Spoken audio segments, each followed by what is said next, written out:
right. Hey, everybody. Friendly Neighborhood Glenn here. We are doing a really super special show, and I hope my energy is not off because I've never done anything quite like this before. But I got over here Sam Bakhshandehpour, and he is, of course, with Jose Andres Group. It is so great to see you, man. Good to see you, my friend. This is a lot of fun to me, right? So I think I've been dreaming of this kind of podcast for my entire life, where I get to work and eat simultaneously. So thank you for this honor. I'll try not to disappoint. Well, that's good, because at least someone finally in my life won't disappoint me. So that's really important. So I think I'm just really curious is how did you, let's go all the way back to the beginning, right? Yep. How did you discover your love for food and know that this was the track you wanted to go down for your life?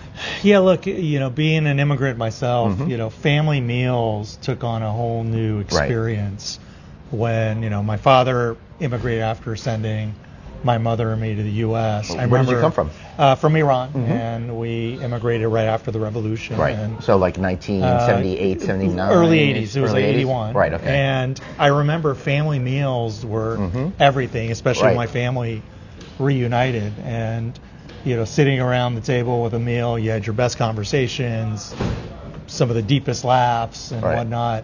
And, my career track was not a traditional hospitality track. Right. It actually started on Wall Street doing investment banking.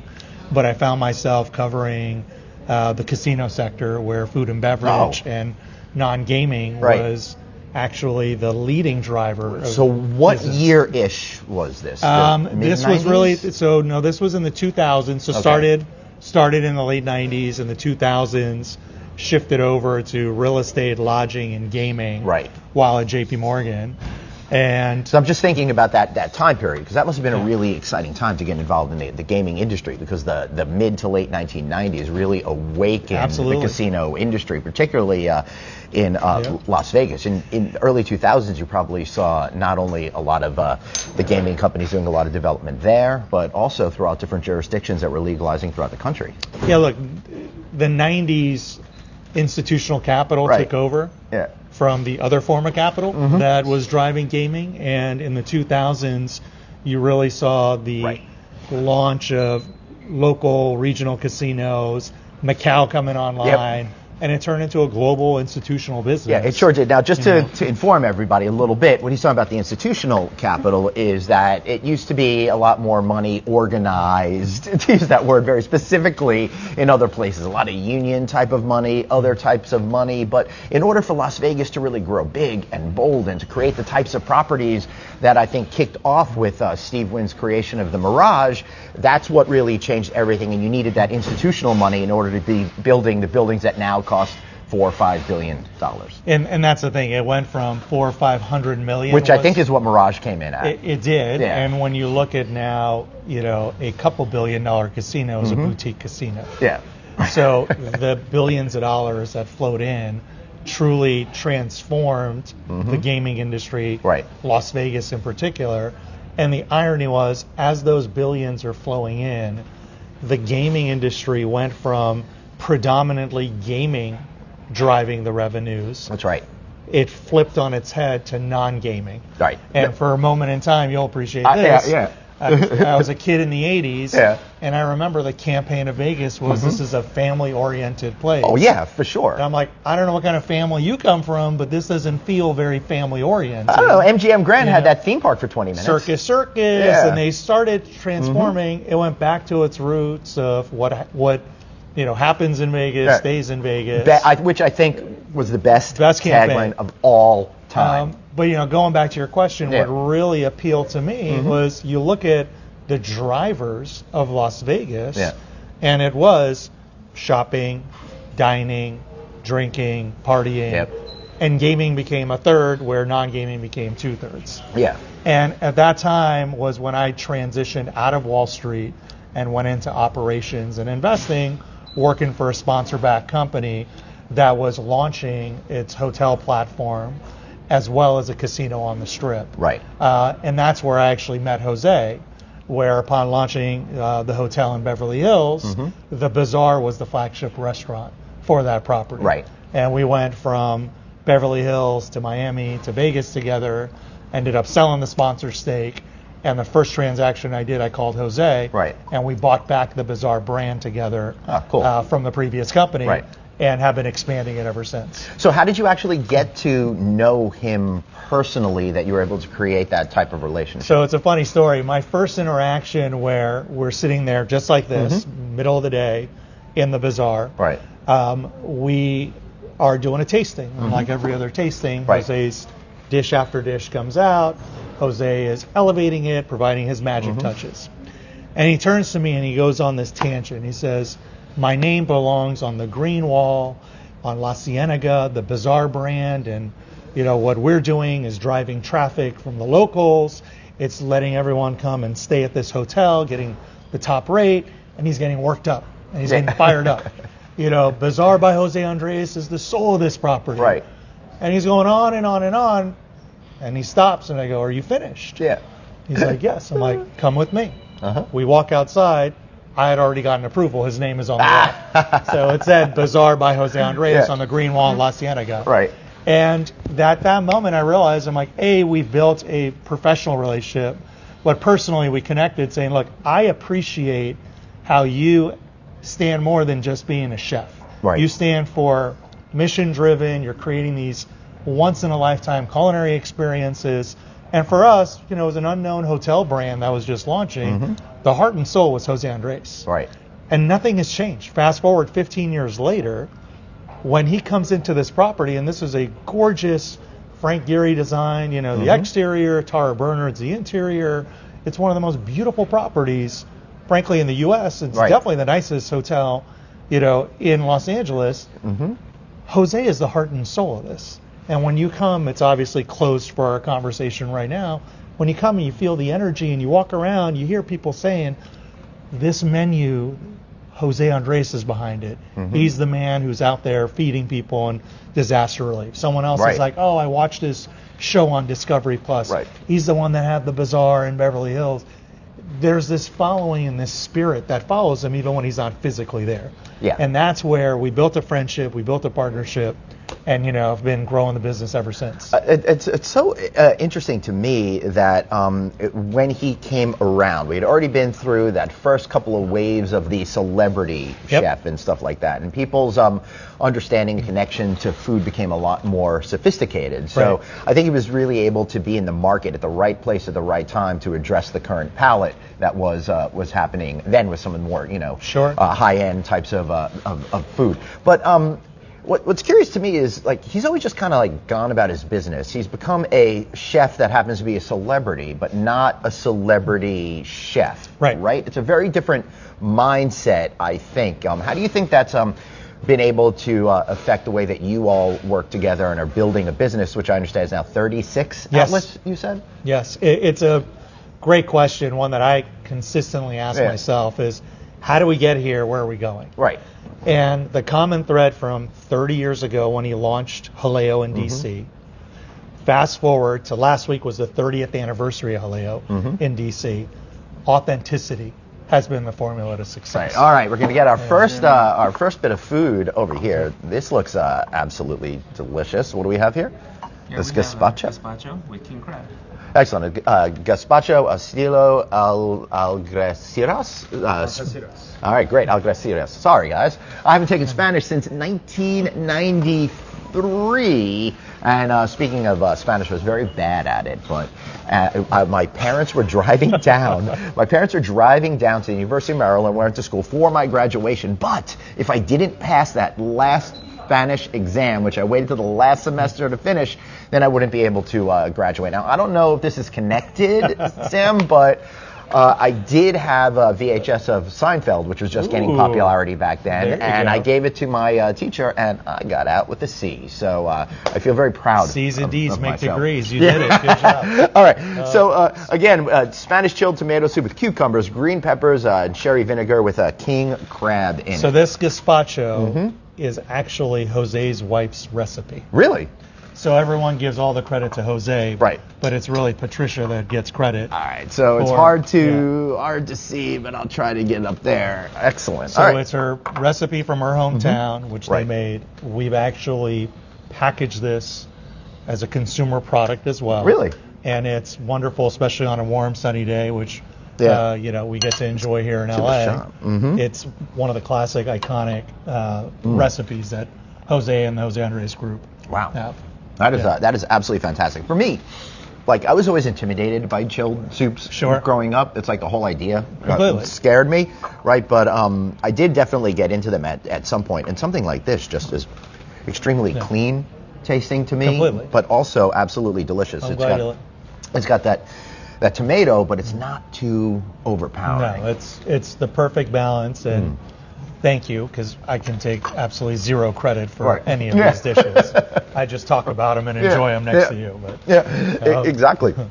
So it's interesting that his wife created this. It must be strange to be married to a world famous chef and still, try to compete in the kitchen. Yeah, well, I can't answer that. I know. I don't know the answer to that one. But what I do know, going back to it, just like this dish, Jose leads with authenticity. And he didn't seek out celebrity. Right. He didn't seek out to be a chef with Michelin stars. He didn't seek out to be a world-renowned philanthropist and humanitarian with, a top 10 charity.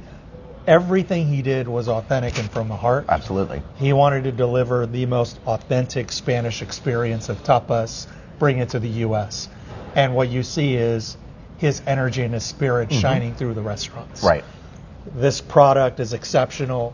He brought this recipe as close to what his wife experienced in her home, so on and so forth. That's how all this has really evolved. Yeah, excellent. And now we're getting... this is the other iconic dish. This looks amazing. Ricardo, I'll let you kind of explain this one. So we'll try to You should be on camera, by the way, not me. I don't know. Some croquettes. Hopefully we'll be able to hear you. So tell us a little bit about it. These are our Spanish croquetas. Yep. The more traditional ones with chicken and jamon, and of course, Jose did something a little bit different for Agua Viva. It's we use the crab, and we do a little bit of bechamel. We deep fry it with the crab, and then a couple of bites. Then we mix it with a little bit of tartar sauce. Yep. Excellent. I've always wanted to do this because I know Chef Nico does it. Yeah. To show me, because we're working on the recipe to package this as well. He always goes like this, and he cracks it open. And it looks so much better when he does it. Thank you. All right, I'm gonna give the official crack a try. Totally. There you go. Oh. So this is Spanish comfort food. It was made originally. The recipe was they would take leftover chicken and put it together. And grandma's house is what I always hear. It's like we had this at our grandma's house. And long story short, we've adapted it from the chicken recipe. We have in the bazaars, we serve it with Iberico ham. Here you have the jumbo lump, crab, etc. And it's just comfort food and delicious, warm, crunchy. But it definitely feels elevated in the sense that, again, it's light. It doesn't feel heavy. Anytime I've tried to make croquettes, they feel much thicker and chunkier. But this is not like that at all. Well, look, you're sitting in San Laurel. Yeah. Inside the Conrad. This menu is from Aqua Viva, our outdoor restaurant, this beautiful patio. But what you have is the authenticity of the beauty of California. Right. And where we're sitting here, if you look that way, you have the mountains, which they did have snow on them until, a couple I was in Palm Springs this past weekend, and I got to see beautiful snow-capped mountains and the vegetation and all the amazing produce that comes from here. You look this way, to the west, you have the sea and you have the ocean and, the seafood that comes outside of that. So we've really localized the sourcing of the ingredients, working closely with our partners here, at Conrad and Hilton. So yes, you're getting the best ingredients local, and then the recipes that are global. Right. And the marriage of the two creates an experience that's one of a kind here, in LA and frankly every city. Well, you're very fortunate. I mean, Southern California, it's so much of the produce in our country is grown over here. Right. Right. When I was up in Palm Springs, I was fortunate enough to be hosting a management company's event, and they were kind enough to give me a little basket in the room of all of these different types of locally grown fruit, all organic type of stuff, and it was really hit the spot. So thank you for that, because I'm trying to eat a little bit healthier now that I'm getting old and stuff like that. So I'm finding, though, back to Jose, he's become, I think, famous in spite of himself. He's the one chef that I think is a household name at this point that wasn't trying to be omnipresent in everybody's lives. It feels like it was just very organic, and almost in spite of himself, he's become a celebrity in that sense. The honest truth, Glenn, is as we're expanding our restaurants, as we're launching new shows, our products, Jose will not take on any project that is not true to the mission and to the man's expectations. And interestingly enough, I would love to have the opportunity to have a conversation with him one day, but every single time I've seen him on TV, it's never been about this. No. It's always been about helping others. It's always like, I was watching the news and he's calling from the Ukraine in the middle of the night for well, I guess in Poland, not Ukraine. He went into Ukraine after. He started in Poland and spent over 100 days in Poland and Ukraine. He just went back in the fall or in February for the 1 year anniversary of the war. He was back in Ukraine. Wow. So absolutely. I mean, look, what you're describing, have another. Yeah, I think I have to, and I know we got some more coming. And one of the greatest problems is not having enough room to eat. But when I came in house, 3 years ago plus, with Jose and his co-founder Rob Wilder, and we sat around and started chatting about, okay, we obviously need to survive this moment in time, but let's look out 3 years, 5 years. And we said, you know what, we're going to double down that we have created a global brand. Right. And I said this directly to Jose. I said, this brand, Jose Andres, is synonymous with food, and it's synonymous with the mission of changing the world through the power of food. Now, that can take on a number of different forms. The goal is to have this brand last beyond us. Right. I hope you live to be 150, but in case you don't, this brand will continue, and people will realize that you can actually take what ideally is the most basic form of life, food, and make the world a better place. Right. And whether it's a beautiful restaurant like this where we're delivering experiences, or he's in the field in Ukraine feeding people during a war, or we're selling the paella kit from Mercado Little Spain to be delivered to your home so you can sit there and replicate a meal with your friends, or you're watching his show on Discovery Plus, Jose Andres and Daughters in Spain, the spirit is the same. You're bringing people together around food, and you're making the world a better place. Right. And we can keep taking that across different cuisines, across price points, across media outlets, consumer products, and that should ideally continue on and on. Thus, I presented the name change. And true to Jose. And what you're talking about is from Think Food Group to Jose Andres Group. Yep. And the first reaction and the 10th reaction was no. And Jose is a man of humility. Right. Who walks I don't the walk. want my name. I don't want my name on it. This is about the people, both in terms of our guests and the people who are doing the hard work in the kitchens, in the front of house, who show up before the sun is up and go to bed after the sun is down. He goes, it's about them. But before you answer that, tell me if I'm right. Think Food Group is fine, but everybody just started calling it Jose Andres anyway, I think, right? People would make the connection, and it was a light bulb moment. Right, yeah. Oh, Think Jose Andres. Think Food Group is a wonderful name, and it exists. It's our legal entity.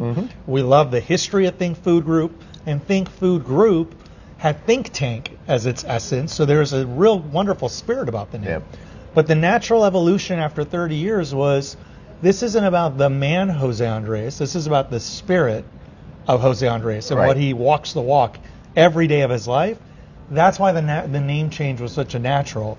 And all of our partners, guests, Jose Andres Group is so natural and normal for them to say. You think it was the name from day one. Right. Think Food Group exists.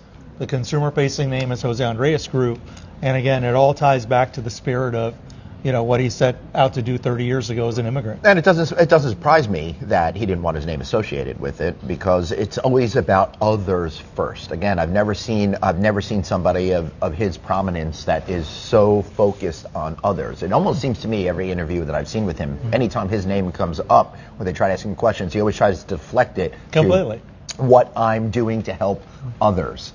So that's absolutely unbelievable. Oh, we got some more food coming our way right now. Best burger in the United States. Best burger in the USA. All right. I have a correction, but keep going. Uh-oh. Best burger globally? Is that where we're going with this? Getting warmer. All right. So this is our chula burger. Mm-hmm. It's a burger that we make out of the ribeye. Okay. Yep. Butter brioche, a bit of cheddar, and then we have pipara peppers, which is Spanish peppers with a little bit Right. of that. Okay. Let's put this down over And here. these are our shiitake mushrooms. Mm-hmm. In Spain, we do pinchos. So Wow. the idea is to have a little bit of the similar. Look how beautiful this looks, everybody. It's hard I to have a couple of extra things. to see. I don't want stuff to fall off of it. Appreciate Beautiful. Thank you, sir. Yes, this burger, this is like a real upgraded smash burger type of scenario over here. All right. This is the world famous chuli burger. Yeah. And here's where the funny story comes. For the longest time, Jose's like, I am not doing a burger. I am not doing a burger. How is the burger? Oh my God, that is so delicious. So, one of our dear friends and chef partners, Nicolas Lopez, who's behind Mercado Little Spain, the executive chef there, he created this burger and R&D'd the burger. And Jose came to New York. He's in Mercado, and he sits down, and Nico puts the burger in front of him. And our social media team has the cameras rolling. He takes one bite. And he goes, not only is this not the best burger in the U.S., this is the best burger in the universe. And you see him. He's just eating it, just every morsel. He's loving what Nico, to his credit, pulled together. Next day I come back to Mercado. There's a line out the door with people holding the TikTok where this was posted, saying, I want this burger. How do I get this burger? So now we're in process of launching a chuli burger kiosk at Mercado Little Spain. Fun. We have this on the menu with the intent of rolling this out eventually. But I wanted to show you the juxtaposition of, we can do a burger, which is the 60-day ribeye burger. Ooh, I just had a papara pepper. That's a good one. It's got a nice kick to it. Yep. And then the skewers, this is... And here comes another set. I'll just grab that from you. Look at that. These are shrimp skewers right there. Looks absolutely... You're making everyone hungry. I know. This is the most unfair podcast on the planet. And if you're listening to this on audio version, you got to watch the video version of this. And while we're here, hey, if you haven't signed up for the audio version, we had nearly 100,000 downloads last month. Go ahead, check it out. No Vacancy podcast feed wherever you get your show. So please continue. Perfect. So we have our burger. You have the vegetarian version of our skewers. With the trumpet mushrooms. And then you clearly have, local prawns as well doing that. So I always make this comment about bazaars because, we have a concept, Bazaar Meat. The flagship was launched in Vegas, which we talked about at the Current Sahara. And great partnership there and, doing exceptionally well. We launched the 2.0 version in Chicago with our partners Gibson's out of Chicago. And we're looking to bring it here, downstairs. Ah, cool. So Bazaar Meat, by its name, is a celebration of meats. What people don't realize, Bazaar Meat has an incredible celebration of vegetables that I would put on par with the meat. So you can get a beefsteak tomato tartare that I would argue is better than the beef tartare, which is one of the best beef tartares you'll ever have.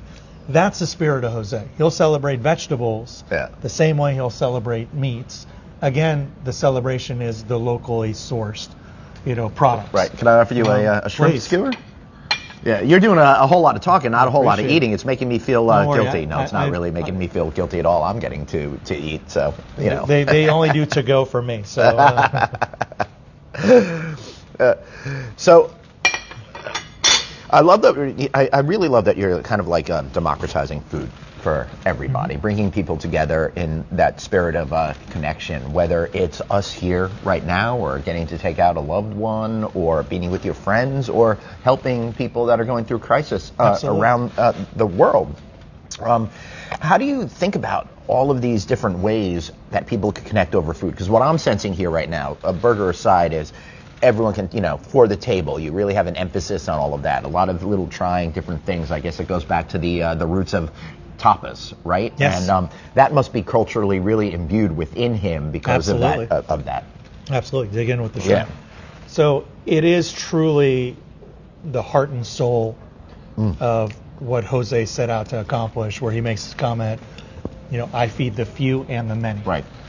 And the goal at the end of the day, as you said, is to democratize food, where you can go and have an incredible, 2 Michelin star experience at Minibar, or go to Mercado de Spain and grab a burger. Right. And everything in between. And again, the spirit is to change the world through the power of food. And you know that experience will either bring people together, will introduce you to a new culture. Right. And if you look at it, it's started as Spanish. But the concepts were multi-concept across cuisine and across price point. Right. I mean, this is not a Spanish burger, but and you look at zeytinyağı, that's Turkish, Lebanese, and Greek. You look at China Poblano in Vegas. Yep. That's Chinese Mexican. It's a pairing, so it's distinct Chinese side. Oh, it's great. And if you haven't been there, they've got people making authentic dumplings and hand-pulled noodles on one side, and then on the other side you've got the Mexican. So it's almost like two separate. And we have our my dear friend and business partner John Wong, who you briefly met.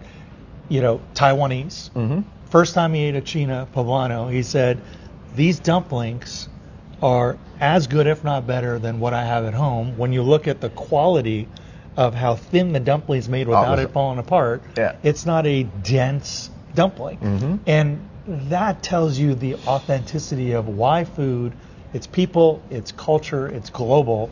And everyone, think about you travel around the world. Right. What do people talk about and take the most pride in? Yeah, definitely the food and the culture around that. And it's, it's music, it's fashion, and it's food. We chose the food category. And my job, to answer your question in a long-winded way, I'm trying to buy you time to eat the burger. For sure. I got to have another. Fries, too. I'll try a fry in a second. Hold on. But one more bite of burger. I'm doing this for you guys out there. The beauty of where, I have a very simple job. It's to protect the brand and support our teams to bring all of this to life. Right.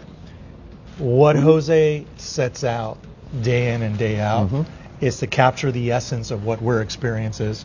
Friends sharing this with your audience. So what channels can you do this across? It's restaurants, it's media, and it's consumer products. Right. That's as simple as our business is. All 3 domains, all 3 distribution channels are really bringing this content to life, these experiences to life.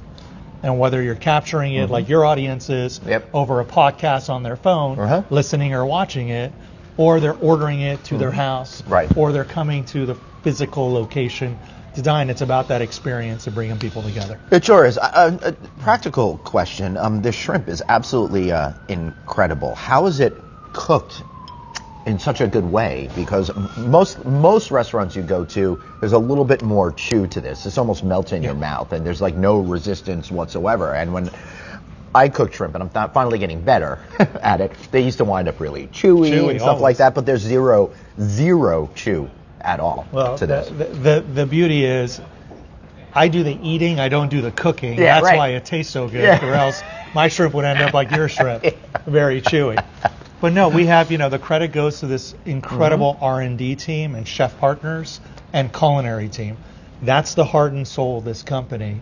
And we have a depth of bench that I would put it up against any restaurant company in the world, where they're constantly evolving, they're testing, they're trying new things, making sure that we stay ahead of the curve. Right. I can't answer your question directly. Right, yeah. Indirectly, I can tell you have the best chefs in the world in the kitchen trying new techniques to bring something elevated, something differentiated. And then Jose, when he comes, he elevates. Right. He comes, he refines. Yeah. He every single dish he gets a picture of, a tasting, R&D. So the team does the work, and he gives the final sign-off, and it comes to life. That is the first time I've heard something like that, because usually with the name of the company, not that he wanted that, but all of that, usually that individual is the one who's theoretically doing all of the creation. So that's pretty magnanimous of him, I would say, to allow and not have that ego involved, to let other people help be part of the creator. He has, everything happens because of how he has set in motion 30 years worth of effort, blood, sweat, and tears that has gone into it. We have members of our culinary team like Chef Rick Billings, Carlos Tejedor, our R&D head Charisse Gray, our chef partners who I've mentioned, a couple of, Dave Thomas, who's behind the bazaars. These chef partners. Right, and I was going to try to make some sort of Wendy's joke there. Yeah, much better than that, Dave, but maybe not as cool. But they have trained and seen Jose, and he has been there in combat with them every step of the way for years and decades, and now they can literally finish his sentences before he opens his mouth. But the beauty is he's not only still involved, it's all one big team, but everyone knows their role. So everyone speaks the same culinary language and therefore able to invent and refine within those very understood borders. It's funny, Glenn. My favorite part of the job where I have zero value add. I have zero value add in a lot of areas. Yeah. But I have zero value add, and it has the biggest wow factor for me still. And don't forget, I was a fan, being from DC when he opened LAO. Then I was a partner running the hotel company, and he's running the restaurant. Then we became investors, and now we're partners running the whole thing. Right. My jaw still drops every time I have a meal at any of our restaurants. That's to awesome. Maintain that caliber of execution and evolve, it's credit to this culinary team, and it's the spirit of Jose coming through the culinary team, which it's magnificent. I mean, I have friends of mine who travel the world eating and drinking, and they go to a Jose Andres restaurant, and you hit the pause button. You're like, what did I just experience? Yeah, and no offense to people in Spain, but I've been there twice, and everything here is better than anything I had that was over there. You need to check in and get some recommendations. I definitely do. I probably shouldn't have eaten at that McDonald's, is what I'm saying. Just kidding. I would not commit such a sin. On the way home from a concert, maybe. Yeah, it was I had Burger King in London once when I was in my 20s. I'm like, what was I thinking? It was like the saddest mistake I ever made in my life. But I also wasn't sophisticated when it came to food. So how do you figure out a concept and what belongs in which specific type of location? Because here you have multiple locations, and this is more of a lunch menu meant for the outside portion, right? And it definitely feels more lunch to it. Absolutely. Right? Yeah, it's art and science. So, a lot of it has to do with the science of understanding your physical space and your neighborhood, and looking at the white space as to, what is needed in the neighborhood. Right. And then looking at your physical footprint. That makes a lot of sense. Because, certain places you don't have the ability to do, a wood fire, grill system to cook meats on. That combination is what I put the science. And then what the art is really having this incredible R&D and culinary team come in, understand your guest first and foremost. Right. Who is here? What are they seeking? And then curate a menu that some of the base may be Spanish in nature as a bazaar. You have tapas, traditional and modern. Right. But in certain spaces, it'll lean much more seafood and fish. Right. Other places, it'll lean and be much more meat heavy. Jose has a concept that he's just itching to come out with, which has a Sephardic twist on it. Oh. So he's a global citizen who loves culinary and people. Right. And it's not limited to a type of cuisine.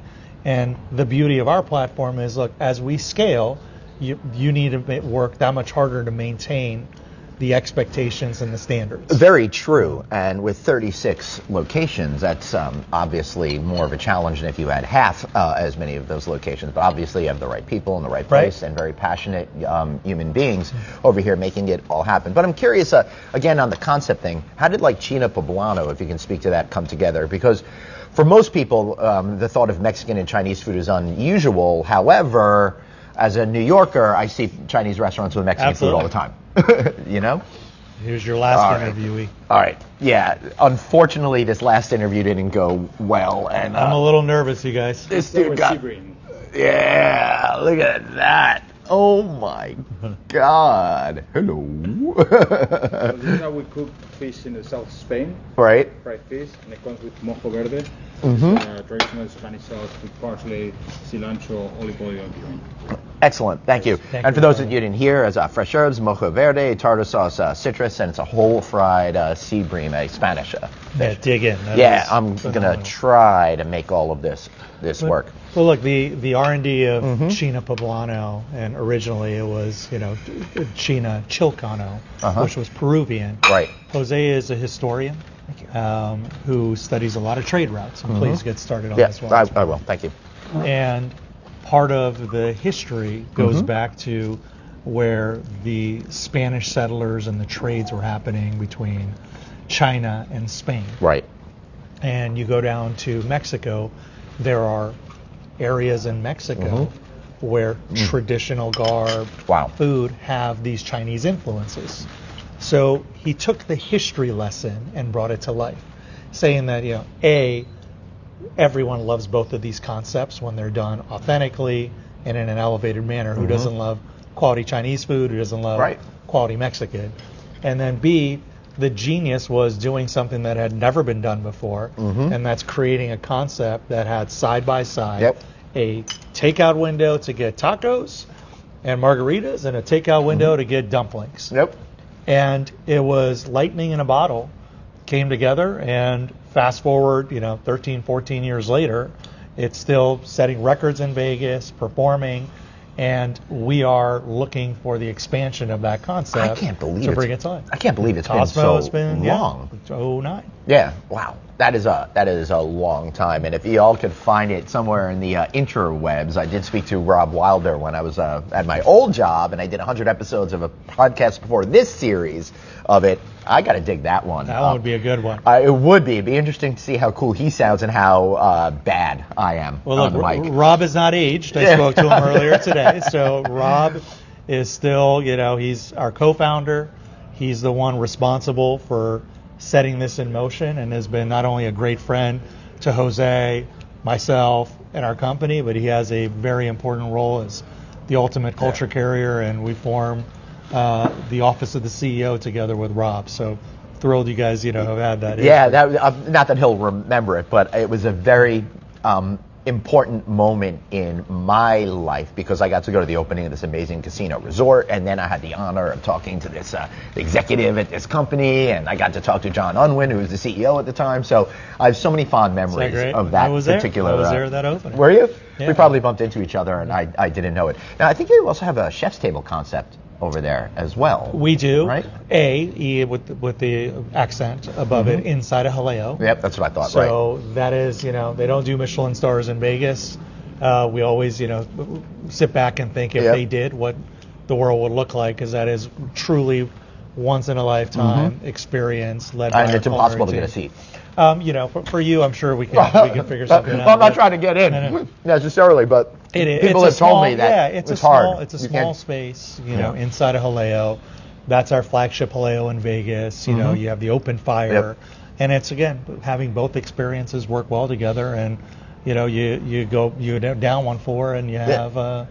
But you also have like the highest rated restaurant I think in Disney Springs, for example. So again, that's the classic Jaleo. Yeah. And from day one. That's been there since that building opened. It has. It's going on 4 years now. So it was a very rough start with opening it and less than a year out, having to shut it down. Yeah. Same with Mercado Little Spain. We're very difficult times, persevered, have come out the other end, and it goes to show you again that the spirit of these restaurants is not just for the guests within, whether it's retail in Disney Springs, here in a hotel, Right. but it becomes a local destination as well. And and to fold it into the hotel business, since presumably that's what this podcast is all about. The idea of bringing back great restaurants to hotels, I think, has really seen a resurgence over the last couple of decades. For those of you who don't know, I mean, think about the early 1900s. The hotel was the place to be, to meet, to stay, to eat, to live in a lot of cases, and that changed. Speaking firsthand experience, I know. Yeah, and then all of these new concepts started. So what percentage of your outlets now are in hotels, and what's your overall thought behind that particular strategy? Because it seems like most of them that you're opening now seem to be bringing that local community to hotels. Yeah, look, like I said, the first project that I did with Jose was in our hotel we launched in Beverly Hills. That was 15 years ago. Fast forward the last 90 days, 9 months. Right. We opened here, Conrad Los Angeles. We opened in New York, the Ritz-Carlton Nomad. Yeah, we spoke to Daisy on air about that. She's one of the owners of Flag. Phenomenal partner, phenomenal visionary Yeah. for what she did with that Ritz-Carlton and launching 2.0. Carving out the design and the food and beverage and partnering with her and Paul over the past 6 years to bring that property to life. That's great. It's been one of the best journeys, of our career. Yeah, I'll be curious to see. Now, nothing has been announced, and I'm just speaking out of my you-know-what, but they bought a piece of land by the convention center and stuff like that. So I look forward to one day seeing perhaps another Ritz-Carlton over there with you folks in it. But that's like 5 years from now. So just you heard it here first. Yeah, I haven't even seen the deal. I'm just making it up. But that's kind of what my hunch is. Listen, we love the cannabis family. We love that partnership. The marriage of what Marriott set out to do with the Ritz-Carlton brand, light years ahead of any of their competitors. What Paul and Daisy have done, namely Daisy, on her vision for this property, bringing these incredible designers, and then having us have a part in that has been such a success story. And the Bazaar's not even open yet. Yeah. So, in the next couple of months, Bazaar, the signature restaurant in New York, opens. But that was our, second big opening last summer between Conrad and Ritz. A couple months ago, we opened at the Waldorf in D.C., at the old post office, that iconic building, and bringing Bazaar into the hometown, which again is credit to the partnership with Hilton and having our second flagship with them here in LA with Conrad, there in DC with Waldorf.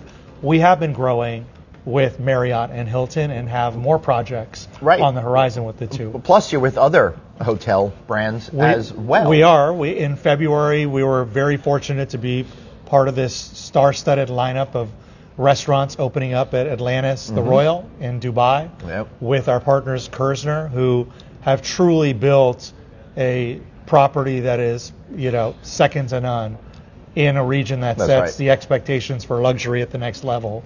And thrilled to be part of that project with a Jaleo. So, long-winded way of saying, just within the last year, our 4 largest openings have been within hotels. But just as of last week, we announced a partnership with Simon Properties to go into retail as well. So they're going to be our retail partner with the first 3 projects, 2 in Vegas, 1 in Stanford. Zaytinya has been announced at Forum Shops in Las Vegas. But going back to hotels, it's a formula that you can't just show up and master. You can be the most amazing chef locally, globally, but unless you've operated in a hotel for decades, it's a different formula because you don't want to have a hotel restaurant. You just want a great restaurant that happens to be in a hotel. And that energy infused throughout a building accomplishes a couple things. One, you get the highest rate in the city, as our partners have been experiencing, getting top rates in LA, New York, DC now.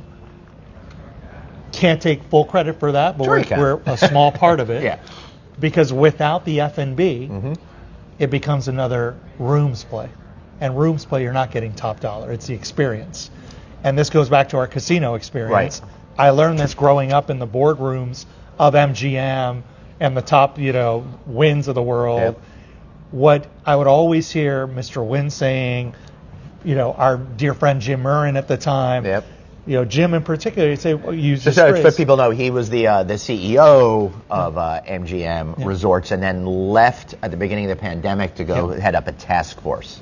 And Jim would always say, we want to deliver an exceptional experience in order to maximize the capture of our guest spend. Right. So you show up to the casino, they want you to stay there, they want you to game there, they want you to eat dinner there, go to the spa, retail, hang out by the pool, and do multiple dinners there. So you never leave campus. Right.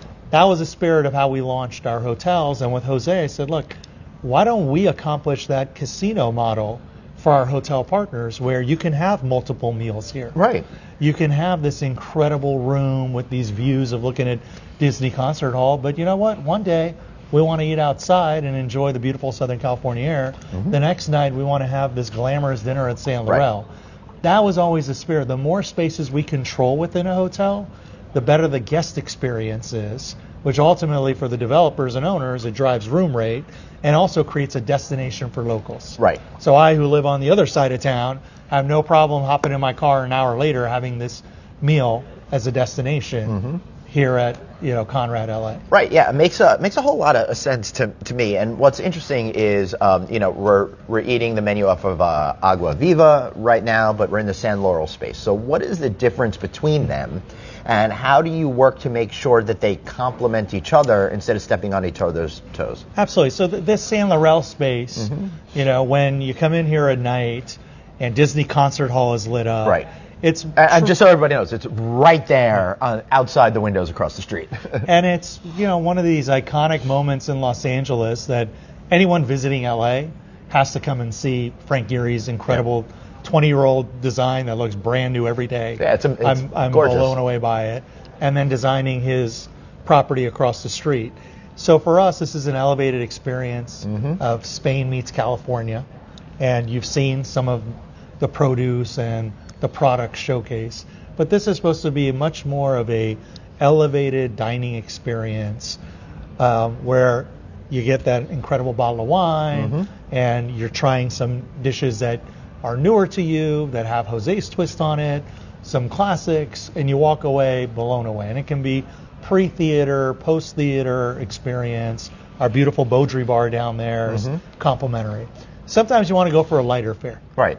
As we just crushed a Chuli burger. But the Chuli burger, though it's a burger, it doesn't have that heaviness that a lot of burgers have. Maybe because I only ate, a third of it, but that the beauty is, the Aqua Viva menu is a lot lighter. It's has more seafood and vegetables on the menu, and some days you want to go with a different experience, and you want to sit outside under these beautiful trellises outdoors and see the lights of the city. Beautiful. That's the juxtaposition of two experiences that if you're here for a 2-night stay, you don't need to leave this property. Right. And by the time we open Bazaar Meat, you can extend your stay a third night and we'll feed you well your third night as well. That's the spirit of every time we program a hotel with our partners. I say, look, what's your average length of stay for the guest? Let us try to maximize the capture and build that experience from the minute they check in to the minute they check out. Let them have their friends over here, set up their business meetings during the day, and just be comfortable. And you see how the design and the development and the flow is. And then from a culinary experience, it just matches that. Now, obviously, the quality of food is unparalleled, but we're going through a big shift, I think, in the way that people want to eat. We've become a lot more health conscious. There's a lot more vegetarians. There's a lot more vegans out there. Sure. There's a lot more people that want non-alcoholic cocktails, mocktails as they're being called. So how are you all thinking about that and making adaptations to make sure everybody can feel satisfied when they walk into one of your venues? I appreciate that question because we view ourselves as leaders. And we view ourselves for the people, and we never define it as one-dimensional. Right. So people, and not everyone falls into one of those categories. There's a phrase, flexitarians now. Some days you are craving a burger. Honestly, I think that's how I would describe myself. I like meat, but I'd like to eat less of it and have strong vegetarian options available. So you stated it perfectly. We try to make sure that my youngest daughter is a vegetarian. Right. She can come to Bazaar Meat, which is a celebration of meats, and have the most incredible vegetarian experience. of all time. Right. And walk away being like, that was a phenomenal vegetarian experience at Bazaar Meat. Right. I lean more pescatarian. Mm-hmm. I can have the most incredible experience of seafood and fish on the menus. Or some days you just want to have a burger. Some days you're craving meat. The goal is to provide that flexibility, but source the best ingredients, real ingredients, and not cut corners, which you'll never see on any menu, because that's really the North Star. Right. Is, again, going back to authenticity, it's maintaining that quality of the experience. So you can be a vegetarian all the way to meat eater, pescatarian, and experience that same caliber. That's so important, because I find that everybody offers vegetarian items, but it's not really in the spirit of being vegetarian. It's like you can have this salad, or you can have a side of broccoli or something like that, and that's not exciting. That's not interesting. That's not going to move the needle to get me to want to eat in your restaurants, if that's the case. I remember an unnamed steakhouse when I was right out of college. Yep. We had a closing dinner in Georgetown, and we show up to dinner, and this is in the 90s, and you have a room full of bankers and executives sitting around, and every single person is ordering some version of the steak. I'll have the porterhouse, I'll have the filet, and it's meat. And there was a woman who was in my analyst class. And we were the two analysts on the deal, 22, 23 years old, right out of college. She's a vegetarian. So she's like, do you have any vegetarian options at a steakhouse? Right. And I'll never forget this. She was my friend. Everyone started laughing. And the server's like, I'll take care of you. Oh, boy. So hot sizzling plate with a big piece of meat comes, one after another. Her plate comes, hot sizzling plate, and there's a giant head of broccoli. No sauce. Oh, my God. The most obnoxious. Right. We laughed at it. And I'm like, I know a great spot. We'll get Mediterranean after this and get you some vegetables. But I remember that experience because when we launched Bazaar Meat, one of the things that I admired at the time, when Jose literally camped out for a month with our team, just doing tasting after tasting after tasting, the way that at the time the group leaned into vegetables, I remember I'm like, wow, this is really rewarding that a short 20 years later, that same, steak experience now has vegetables that are the star of the show. Right. And you can have both. You don't need to pigeonhole people into saying this is the only thing you can have here because we are X, Y, or Z. We try to, deliver that, and if it's not at one of the restaurants, it's at another. Right. I think that's absolutely a fantastic. Because one of the things that really frustrated me is that people just don't seem to get that. And I would like to eat more vegetarian foods. This guy over here is going to disagree with you right now about that. But I mean, if there's great options out there, that doesn't make me feel as if I'm missing out. Yes. As a flexitarian, I'm always worried.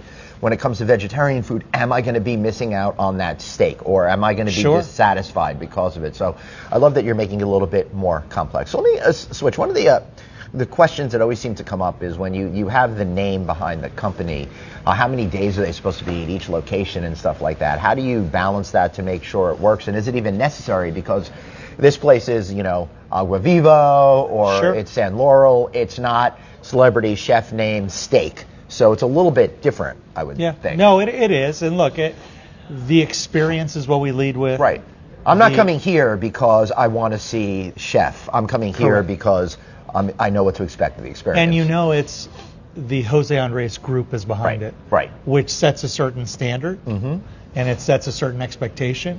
And the goal is to blow that expectation out of the water time and time again. So from a deal-making perspective, we never lead and say, you're going to get Jose in here X number of times. Jose is, a man of the world. He travels more than anyone I know. Absolutely. I don't even know if he has a place to stop. Literally, since we have opened this, he has made, 4 trips out here, and loves coming to LA. Loves going to Chicago. He finds himself in New York. Today he's in New York. Nice. Have an event at our restaurant at the Ritz-Carlton. He'll pop into D.C. easy because home is there, but he's on the road more than he is in D.C., always in our restaurant. So as a partner, especially a hotel partner, The model has been flipped on its head. Start with experience and the North Star of that experience. Meet it, exceed it. And then the Jose caliber, as he says, I come in here to make things better, to elevate, refine, calibrate. Yep. And he does. He comes in here and things do get better. But when he doesn't come here, we have an army of executives, chefs, Right. front of house, that know the expectation. So this isn't about a Jose visit to make sure this is perfected. This is about the guest visit to make sure it's perfected. That's the standard we set for ourselves. Many other, chef-driven restaurant companies, and we all know when the chef is there, it's a totally different experience Right. than when he's not there. Our goal is to make it the best for our guests, not the chef. Right. Yeah. That perception has probably helped you really build this business. So before we wrap up, you talked a little bit about some venues that might be coming soon. But yes. Overall, how big do you think you could get this company going? Because it seems like you have all the right places to scale, but do you want to go much bigger? No, listen, the sky is the limit for growth, but we want to grow methodically with the right partners and the right projects. This isn't growth for the sake of growth. It's about doing projects that we can be proud of, knowing that we met and exceeded the guest expectations, which is what Jose sets day in and day out. Yeah. For us, I think growth through hotels is a natural. We have the right hotel partners, and the owners behind those hotels want to do more. We're excited to do more. Domestically, we are looking to gain critical mass in the existing markets we're in. So South Florida, Los Angeles, these are markets where you'll see a lot more happening in the weeks and months to come. There are other secondary markets that are naturals for us, and I hate calling them secondary markets. No, they're but primary they and are rights. in terms of population size. Complete, but we're thrilled to, again, have the domestic expansion. I get asked a lot about international expansion, and Dubai was our flagship. Launching it with Haleo, which is the original concept that Jose launched here. I'm actually heading out to Dubai in May. We have a number of opportunities that we're exploring. Awesome. Dubai and beyond in the region. Yeah, I would say in the region with in the Emirates and other countries that are there, some of these massive city-sized projects that have been announced, I think you'll probably have some good opportunities in some of those locations. Yeah, and look, as well. for us, it's delivering that holistic experience to the table. I think we can do a lot more than bring a brand concept to the table, which a lot of folks do when they expand internationally. We have a presence. We have a partner, Mariano, who is based in Dubai, and we're going to grow that team, focus on the region. And then Asia. We have partners that, as I mentioned, are based out of Taiwan locally, and they've been with us for a long, long time, and they're actively scouring for opportunities. That's great. In the region. We love Asia and think there's a lot we can do there as well. Yeah, I could see you folks very easily in like Singapore and other places of that. Yeah, Tokyo, Taipei. Yeah. Markets that we love. Like Vietnam is one we've talked about. Vietnam, I understand, is an amazing country. Spectacular. So there's a lot of opportunities for growth, but it really comes back to the people. We're attracting the best in class talent. I feel so lucky every time I look around the room. Yeah. Very easy, but I'm always the dumbest person in that room. So that it truly is an A+ team around us. When I look to our folks on the ground, we are attracting people that, in an industry that has really suffered because of labor for all the reasons we know. There are people who are excited to work for Jose Andres Group, and they take pride when they see what the firm is about and the steps we're taking. And then our partners like Paul and Daisy, who you mentioned, having partners like Paul and Daisy, looking at Ritz Nomad, what it's done for that neighborhood, looking at our partners like, David Simon and his organization launching, the senior brass of Marriott and Hilton, and the conversations I have regularly with them on, where we could take. There's a lot of excitement. I just love that you're able to slide down the middle and work with everybody, right? I mean, you're talking about the two biggest hotel companies, and you're actively involved with both of them. That's pretty amazing. Listen, they're both incredible companies. Oh, absolutely. They build the best properties in the best locations, and we feel very fortunate to be partners with both of them, and the excitement is there.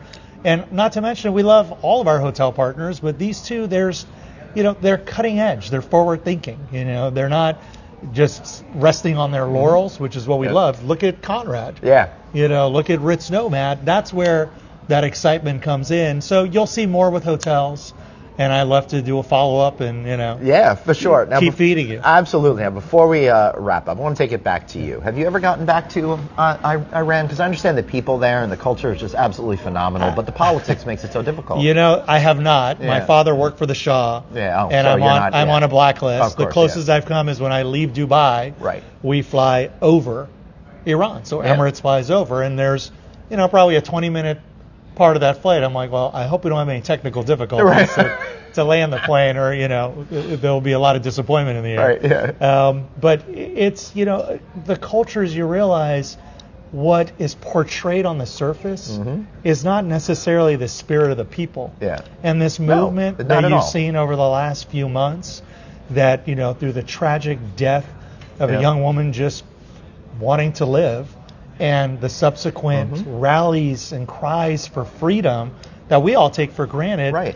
Doesn't matter who the people are. It's really the politics that get in the way of poisoning the well. Because the people of Iran are wonderful people and an incredible culture centered, again, around their food, their music, their fashion, their history. All of that was absolutely, from what I understand, I was a child when all of that happened, as were you, but Iran was one of the most forward-thinking countries. It was very cosmopolitan. Everybody was very modern. And then, almost overnight, when you all had to flee, it completely changed. But I think the spirit remains with the spirit the is there.